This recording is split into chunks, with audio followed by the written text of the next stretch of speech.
I'm just going to wait till I get on top of this next crest, and I'm actually going to stop because we're definitely going to need some sort of hand movements for this story. So this is actually a story that happened years ago, and it wasn't me, it was actually one of the regional trainers at Pinder, Seth Foster.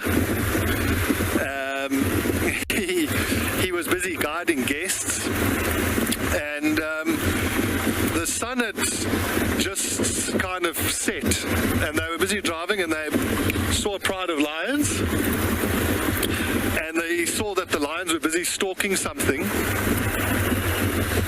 and so they were following, and then the lions cut off. So you know what it's like at night, and obviously we've got our headlights, and then it's so pitch black on the side, so they hadn't seen yet what the lions were actually stalking.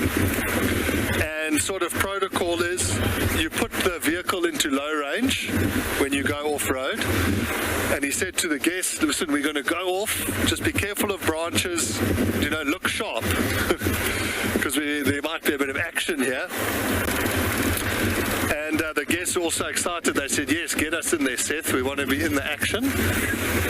I'm just going to stop here on the junction. It would have been so cool if Tabangumi was lying there. And so let me just turn around.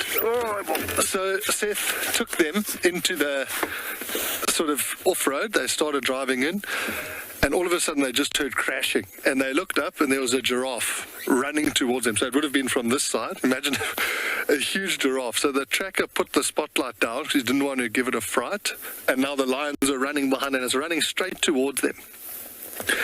The giraffe actually ran into the side of the car, and on those game viewers there's a running board that goes along the side of the car with steps. So when you climb onto the back, you kind of climb up on the stairs, and the giraffe's leg went through between the body of the car and that running board, so it was actually stuck. So Seth, he said it was almost went into slow motion. He said he was sitting, just had his hands on the steering wheel like he was waiting at a traffic light. There's a giraffe bum next to him with the lioness on it, trying to pull the giraffe down. The giraffe then kicked, and fortunately it missed the guest. It kicked the backrest of the one seat and broke that down. Seth then, he said he turned this way, so he was obviously sitting, and he turned and could just hear the guest who was sitting behind him was just punching the giraffe to try and get it away. But this is all like chaos. I mean, the lion you can imagine the lion would have been sort of this high above the car. The giraffe managed to yank its leg out and then ran down into the bushes.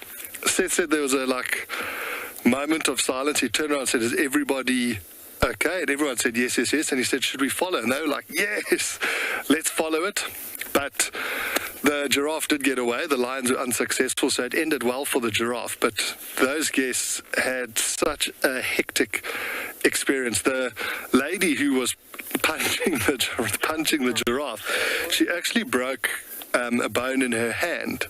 So can you imagine her arriving home and people saying, how was your safari trip? And she's like, yeah, it was cool. I punched a giraffe and broke my hand.